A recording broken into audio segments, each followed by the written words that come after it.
come back from giving a golf lesson from a student who was really struggling with the sequence of the downswing.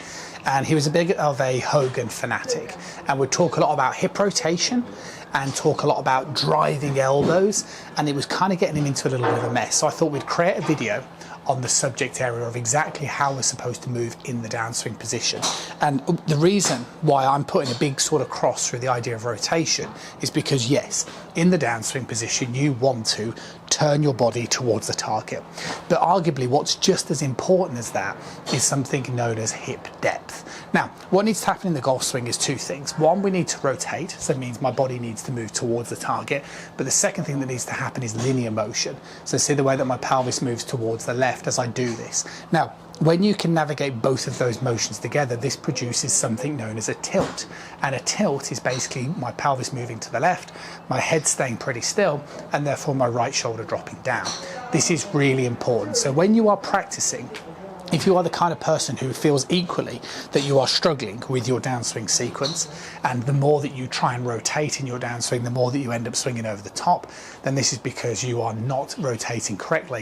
And I would stop thinking about just rotation and I'd start thinking more about hip depth. So what does that mean? Well, if I take my backswing position and start to initiate my downswing, the big thing that you want to be doing here is getting the feeling of the lead hip moving back.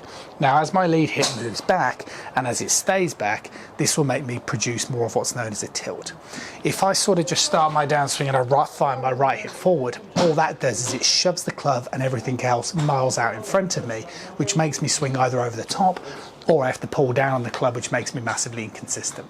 If I can move the left hip back, then what this does is this produces much more of a tilted action. Now, if you can start to do that and practice that, a great bit of feedback is you should feel like your right shoulder is much lower towards the ground. Thumbs up, that's a good one.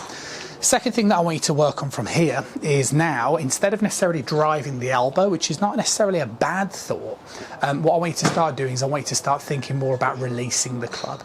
You see, like the analogy of skimming a stone is a good one, okay? So if I was going to skim a stone, I would do two things. I would let my right arm release, so let my right arm straighten, while simultaneously moving my body in such a fashion to get the stone as low to the ground as quickly as you can. And that's the best thing to think about, okay? So for lots of golfers who end up sort of trying to drive the elbow and incorrectly turning, they just get really lost. Getting the feeling of moving the left hip back whilst throwing the club through makes it potentially feel a little bit more sort of effortless, and is kind of what we're after. So try and work on that. It's exactly the same as what Hogan used to talk about in terms of rotation and driving elbow, but it's a slightly different approach. It's more about getting hip depth so your shoulder gets lower to the ground whilst you straighten that arm.